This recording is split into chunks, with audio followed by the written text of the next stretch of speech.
Goeiemôre almal. Ek is dankbaar om hier te wees. As ek blaf, dan is dit nie omdat ek vir julle kwaad is nie, hoor. Kom ons bid net saam. O Here Jesus, hoe kosbaar is dit om saam met medegelowiges U te kom verheerlik. Hoe kosbaar is dit om te weet dat U ons onderhou. Hoe kosbaar is dit, o Here, dat U waar ons vandag se Moedersdag vier, dat U elke vrou in die holte van U hand hou. Sal versterk en sal lei tot in ewigheid. Dat die vreugde van wie U is nie net op ons as vrouens sal wees, maar elkeen wat U aanbid. Amen. Ons ken almal daai kleuterliedjie, dink ek, die mense, seker. Ek se dapper, my kyk hoe stap ek deur die huis. Daar is niks wat voor ek skrik nie. Vir niemand is ek bang. Daar is niks wat my kan vang. Daar is niks waarvoor ek skrik nie. Maar toe gebeur die mees onlangste wat in ons geheue is. 2020 COVID. En wat gebeur met ons? Is ons toe nog so dapper? Of is ons verwilderd en ons wonder, maar hoekom kom hierdie goed op my pad? Hoekom kom dit in die wêreld heen? Elkeen van ons gaan deur verskillende beproewinge. Ek het nou maar die een genoem wat globaal was, maar elkeen wat vanoggend hier sit, het sy eie beproewing waardeur hy gaan. Is dit dalk jou besigheid wat nie floreer nie? Is dit dalk my goeie naam wat daarmee saam nou nie meer so goed lyk nie? Baie van ons is dalk onseker oor waar ek moet gaan bly. En ons het getuienisse van onlangs wat ons saamgestaan het in gebed wat die Here kom voorsien het. Maar daar is ook mense, nie net in hierdie gemeente nie, maar ook in ons gemeenskap, wat nie altyd weet waar hulle volgende bord kos vandaan kom nie. Hulle staan voor daai koskaste en dit is leeg. Hulle gaan deur beproewing.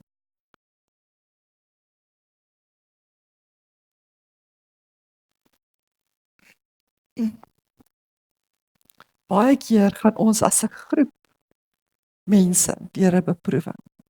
En ek gaan nie veel daarop fokus nie, maar tog wil ek dit noem. En wat ons in Johannes 10 lees van die herder wat inkom, nie deur die deur nie, maar hy kom in deur die venster of oor die muur en hy kom om te steel. En wat is die gevolg? 'n Groep mense gaan deur beproewing. Op die ou end is dit ook so dat beproewinge lei baie keer tot vrees. Ek gaan vir julle net vinnig noem, almal van julle weet al, eintlik Tinus is retrench en al die dinge, maar wat dit aan my gedoen het, toe hy my bel en sê, ek moet gou huis toe kom, en hy sê vir my, ek het nie meer werk nie. En ek was nou nie die beste seker optrede wat ek kon gehad het nie. Ek het gesê, okay, ek gaan terug werk toe. Ons kan later praat. maar daar's soveel wat invloed, wat daai een enkele situasie veroorsaak het. Want skielik weet jy nie meer, okay, maar hoe gaan dit nou werk? Waar gaan hoe gaan ek oorleef? Ek wou nog al hierdie dinge gedoen het, maar nou kan ek nie meer nie. En dan begin ons vrees. Ons raak vreesagtig. Julle kan maar van my verskaal, maar ek sê vir julle, ons raak vreesagtig. Want die groot ding is is dat ons eintlik in alles fokus ons op wêreldse stelsels. My werk, my inkomste, my wat jou situasie ook al is. Maar ons vergeet dat al hierdie goed kom uit die hand van die Here.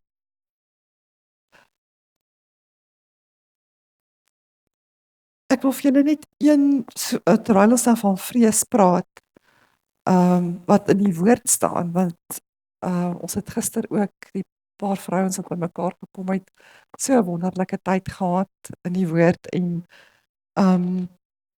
ons het kortliks daaraan geraak oor beproewinge.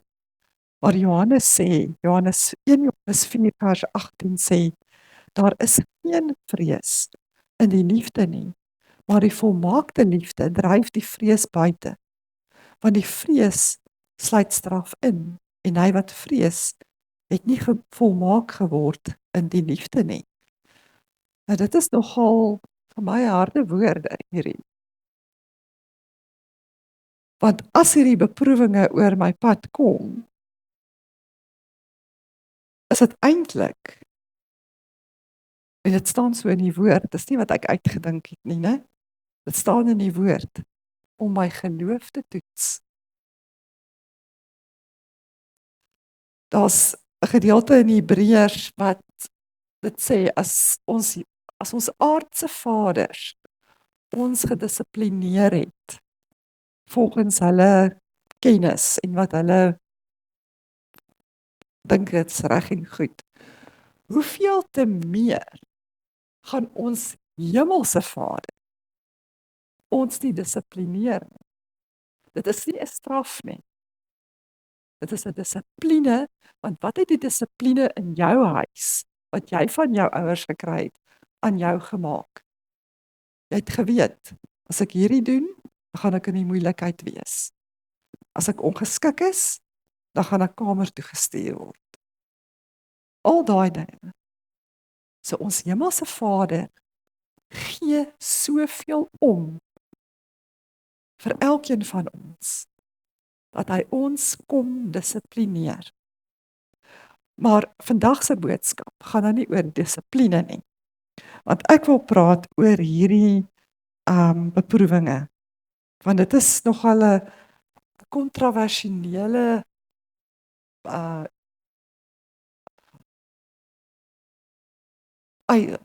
uitspraak wat daar in die Bybel is. Hoekom sal die God van liefde my deur beproewinge laat gaan? Hoekom is die woord sê God is liefde, maar die volmaakte liefde is wat ons in hom is en dat hy vir ons omgee. Hy ken ons hart, hy deursoek ons hart en hy gaan vir jou goeders toelaat in jou lewe. Nee, dit is nie toetse nie. Ek weet die woord sê dit is toetse. Ek het nou nie die Hebreëus gaan naslaan oor dit en alles nie. Maar tog is daar, hoe anderster gaan ons weet dat ons God liefhet. Nee, ek het die Here aangeneem. Hy is so goed en alles gaan net wel. Want dit is ons verwysing, né? Julle stem saam met my. Dit is ons verwysing. Alhoewel ons geloof moet gebou word. Nou sê 1 Petrus 1 vers 3 tot 9. Geseënd is die God en Vader van ons Here Jesus Christus, wat na sy groote barmhartigheid ons die wedergeboorte geskenk het, tot 'n lewende hoop deur die opstanding van Jesus Christus uit die dode, sodat ons 'n onverganklike en onbesmette en onverwelklike erfenis kan verkry, wat in die hemele bewaar is vir ons. So, daar's 'n erfenis, né, wat onverganklik is, wat in die krag van God bewaar word deur die geloof tot die saligheid wat gereed is om geopenbaar te word in die laaste tyd. Nou vers 6 en 7. Daarin verheug julle heel, al word julle nou, as dit nodig is, 'n kort tydjie bedroef onder allerhande beproewinge, sodat die beproefdheid van julle geloof, wat baie kosbaarder is as goud wat vergaan, maar deur vuur gelouter word, bevind mag word tot lof en eer en heerlikheid by die openbaring van Jesus Christus, vir wie julle, al het julle hom nie gesien nie, tog liefhet, in wie julle, al sien julle hom nou nie, tog glo, en julle verbly met 'n onuitspreeklike en heerlike blydskap. En die einddoel van julle geloof, die saligheid van julle siele verkry. Dit is waaroor dit gaan. Dit gaan nie oor hoe goed en hoe oulik en hoe ryk of hoe bekwaam of hoe al die byvoeglike naamwoorde wat jy kan bysit. Dit gaan nie daaroor voor God nie. Dit gaan oor ons geloof in hom. Sodat wanneer hierdie goed op ons pad kom, dat ons weet, maar hy is met ons. Hy los ons nooit. As Petrus hierdie boodskap van hierdie beproewinge nou net een keer geskryf het in die hele Bybel, dan kon ons dalk dan maar net so daaroor gelees het en sê, ja, okay, dit is wat die Here sê en aangegaan het. Alhoewel, ek het net hierdie gedeelte en 2 ander gedeeltes nou gaan ek aanhaal ek. Waar dit weer en weer genoem word oor die beproewinge. So, ek het geleer in my dae van Bible College en alles, as daar iets is wat belangrik is vir God, dan sê hy dit meer as een keer. Sodat ons mooi kan hoor. Sodat ons nie vergeet nie. Ons lees in Jakobus, dit is Jesus se broer, ook oor die gelowiges wat aangespreek word oor dinge wat in die gemeente gebeur. Né? Soos daar vandag konflik in die gemeentes is, was daar daai tyd konflik in die gemeentes. En hy skryf daaroor in Jakobus 1 vers 2 en 3. Ag dit louter vreugde, my broeders, wanneer julle in allerhande versoekinge val, omdat julle weet dat die beproewing van julle geloof lydsaamheid bewerk. Ek dink dit is awesome. Paulus skryf reeds in Romeine, nou dit is nou lank voordat hierdie ander briewe geskryf is. In Romeine 5 praat hy oor lydsaamheid. Romeine 5 vers 1 tot 5. Omdat ons dan uit die geloof geregverdig is, het ons vrede by God deur ons Here Jesus Christus, deur wie ons ook deur die geloof die toegang verkry het tot hierdie genade waarin ons staan, en ons roem in die hoop op die heerlikheid van God. Vers 3. En nie alleen dit nie, maar ons roem ook in die verdrukkinge, omdat ons weet dat die verdrukking lydsaamheid werk, en die lydsaamheid beproefdheid, en die beproefdheid hoop, en die hoop beskaam nie, omdat die liefde van God in ons harte uitgestort is deur die Heilige Gees wat aan ons gegee is. Dis net 3 gedeeltes wat ek vir julle nou genoem het, waar hierdie aangespreek word. Nou, ek weet nie of almal van julle weet wat beteken lydsaamheid nie. Ek moes nou 'n bietjie gaan navorsing doen om presies te weet wat dit beteken, want dit is nie 'n woord wat ons sommer meer gebruik nie. So die Woordeboek sê, lydsaamheid is geduldig, gelate en berustig. So wanneer ons deur hierdie goed gaan, werk dit in ons, bring dit by ons geduld. Ons kan gelate daaroor wees, omdat ons weet, maar God het ons nie verlaat nie. Hy weet van elke tree wat jy gee, hy ken jou denke, hy weet of dat jy vrees, maar hy sit en wag vir jou, dat jy sê, Here, help my. En die een groot gevaar wat ons baie keer het, en ek sê dit met die vrees van die Here, wat ek en Tinus het dit gedoen. Ons het gedink, ons het goeie vriende. Hulle gaan ons help. Nee, nie noodwendig nie, né? En ek bless hulle, dit is okay. Want die Here het ons geleer dat alles wat ons ontvang uit sy hand kom.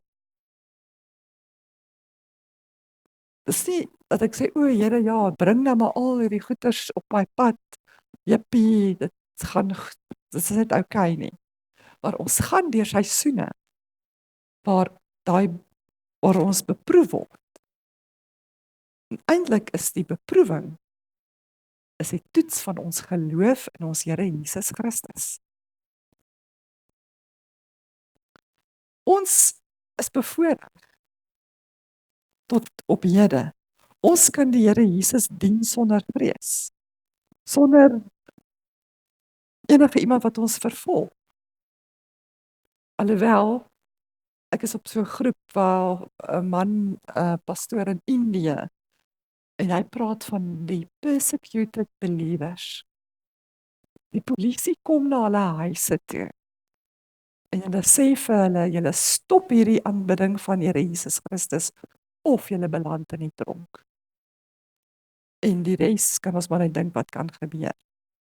Ons is bevoorreg en ons moet die tyd uitkoop, dat ons sonder vrees die Here kan dien. Maar die vraag is, bewe ek vir sy woord? Is sy woord, die woord wat ons het, is eintlik Jesus, né? Vir my, dit is my soos, Here, maar dit is U wat hier praat, eintlik. So, ek leer U ken. Dit is wat daar staan. Het ek vrees daarvoor? Of is dit maar net nog, ja nee, hierdie versie, dis okay, Here sê, alles gaan goed wees. Ons het hierdie lekker bekende versies wat ons mos kan ophaal en vir mekaar stuur en sê, en dan voel ons net goed. Want dan gaan dit oor ons, né? Maar ons self moet op 'n plek kom voor die aangesig van God en sê, Here, hier is ek. Kom vat weg wat skeiding maak my verhouding met U. Is jy bereid om dit te doen? Want dan raak ek ernstig oor my verhouding met Jesus. Wanneer ek die woord lees, laat ek toe dat die Heilige Gees inkom. En dit wat ek lees, dat ek introspeksie doen. Wie van julle doen nog introspeksie? Ja, dit is goed. Ons dink partykeer, nee, weet jy wat? I've arrived, né? Niemand kan my iets vertel of sê of doen nie. En dan kom iemand dalk en hy sê met die sagtheid van God se woord, deel hy met jou iets en jy kan jou dalk net daar kan jy offens vat, né? Van wat weet jy nou? Maar ons moet toelaat dat die woord wat soos 'n tweesnydende swaard is, tussen murg en been in ons lewe kom. Om dit wat, ek gaan dit weer sê, skeiding maak, 'n struikelblok is in ons verhouding met Jesus, dat dit verwyder kan word. Nou kan ons sê, ja, maar weet julle wat? Ek het al hierdie kursusse gedoen en ek het luister na hoeveel YouTube preke en teachings wat jy versigtig voor moet wees, want alles is nie suiwer nie. Ek het soveel kennis, maar kennis is nie geloof nie. Ons kan soveel Bybelstudies bywoon, ons kan soveel preke luister, en ons kan nog steeds nie 'n verhouding met Jesus hê. Dan help dit niks. As dit net 'n geklank in jou ore. Kennis is ook nie, met ander woorde, geestelike groei nie. Ja, wanneer ons die woord bestudeer en ons toelaat vir daai introspeksie en daai tweesnydende swaard, kom die Heilige Gees en wanneer ons toelaat dat goeders verwyder word, dan kan ek geestelik groei. Maar anderster, kennis gaan my niks verder bring nie. Dit is verhouding. Verhouding met die enigste, ware, lewende God, wat heers oor hemele en aarde. En sy oog kyk nog steeds die wêreld deursoek die aarde vir die wat gewillig is, dit het nog nooit opgehou nie. Maar my verhouding met Jesus word baie keer weerspieël wanneer ek buite die kring van die samekoms van gelowiges is. Wat doen ek daar? Kan ander dan sien ek het 'n verhouding met Jesus? Of laat ek maar so 'n ou grappie hier deurglip? Of sommer net, weet jy, het jy gehoor van so en so en so? Bietjie skinder, né? Nee, ek skinder nie, ek sê maar net die waarheid. Is dit deel van dat Jesus ons gereinig het met sy bloed wat kosbaar is. En ons hou dit soos 'n handperd hierso, né? Ons kan dit maar nog so hier doen want niemand weet daarvan nie. Dit is nie so nie. God sien alles.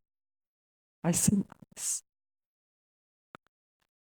En op die ou end, as ons daar gaan, wat ons nie ons verhouding met Jesus kom uitleef teenoor die wêreld nie, dan begin dit vrees kweek. Want ons raak bang. Net nou gaan iemand dalk iets sê van, weet jy wat, ja, daai ou het daai grappie vertel by daai braai. Want jy, okay, interessant. Maar ons lewe, ons is geheilig. En my begeerte is dat julle weet wat dit sal beteken om geheilig te wees. Ons het weggedraai van dit wat verkeerd is, sodat ons kan vasstaan in beproewinge, wat ons weet, Here, maar U alleen is die een wat ons bekragtig. Maar ek het goeie nuus vir julle. Dit is mos so, die woord het altyd die antwoord ook. Want wanneer ons deur hierdie dinge gaan, is my gebed dat ek, Here, omdat ek U volg, leer my om soos U te wees. Of Here, ek gaan deur hierdie goed, maar ek kan nie wag om te sien hoe U hierdie gaan laat uitwerk. Want julle sien, dan maak ons nie meer staat op ons eie denke en ons eie insig nie. Ons gaan heeltemal oor en sê Here, maar U weet die beste. Omdat hy alomteenwoordig is, alhorend, alsiende, weet hy. En hy gaan vir jou kom antwoord. Die belofte. Ek het 2 gedeeltes in die woord. Romeine 8 vers 34 tot 39. Wie is dit wat veroordeel? Christus is dit wat gesterf het. Ja, meer nog, wat ook opgewek is. Ons is saam met hom opgewek, né? Wat ook aan die regterhand van God is. Wat ook vir ons intree. Is dit nie fantasties nie? Jesus tree vir ons in by die Vader. Wie sal ons skei van die liefde van Christus? Verdrukking of benoudheid, of vervolging of honger, of naaktheid of gevaar of swaard? Soos geskrywe is, om U ontwil word ons die hele dag gedood. Ons is gereken as slagskape. Is jy bereid om gedood te word ter wille van Jesus? Is jy bereid om jou eie wil neer te lê en sê Here, U wil. Ons bid dit, die Onse Vader, laat U wil geskied. Maar in al hierdie dinge is ons meer as oorwinnaars deur hom wat ons liefgehad het. Want ek is versekerd dat geen dood of lewe of engele of owerhede of magte of teenwoordige of toekomstige dinge, hoogte of diepte of enige ander skepsel ons sal kan skei van die liefde van God wat daar in Christus Jesus ons Here is nie. Dit is fantasties, né? Dat al gaan jy deur al hierdie goed, dit gaan jou nie skei van die liefde van Jesus Christus nie. En die vers wat ek graag mee wil afsluit, is 2 Korintiërs 4 vers 17 en 18. Want ons ligte verdrukking, is die verdrukking altyd lig vir ons? Nee, dit voel vir ons, dis die einde van die wêreld, né? Ons ligte verdrukking wat vir 'n oomblik is, die volgende woorde, bewerk vir ons 'n alles oortreffende ewige gewig van heerlikheid. Hierdie gewig van heerlikheid is onmeetlik. Dit is eintlik onbeskryflik. Ons kan onsself nie eintlik eers daaraan indink totdat ons die dag dit seker sal beleef nie. Maar dit is wat hierdie verdrukkings, hierdie beproewinge, soos wat ons deur dit gaan en ons bly vashou aan die Here, kry ons daai ewige gewig van heerlikheid. Omdat ons nie let op die sigbare dinge nie, maar op die onsigbare. Want die sigbare dinge is tydelik. Sigbare dinge bring vrees, né? Die onsigbare dinge, ons moet daarop let. Nie, want die sigbare dinge is tydelik, maar die onsigbare ewig. So dit is my gebed vir jou, dat jy, ek weet nie deur watter beproewing jy gaan nie. My was hierdie bronkietis nogal 'n beproewing gewees. Maar dit het my nie weerhou daarvan om steeds by die Here te sit en hom te vertrou nie. Wat jou situasie ook al is, moenie dat dit vrees bring, jou weghou om die aangesig van die Here te soek nie. Gaan juis na hom toe. Mag julle geseënd wees en mag julle met lydsaamheid julle beproewinge deur. Amen.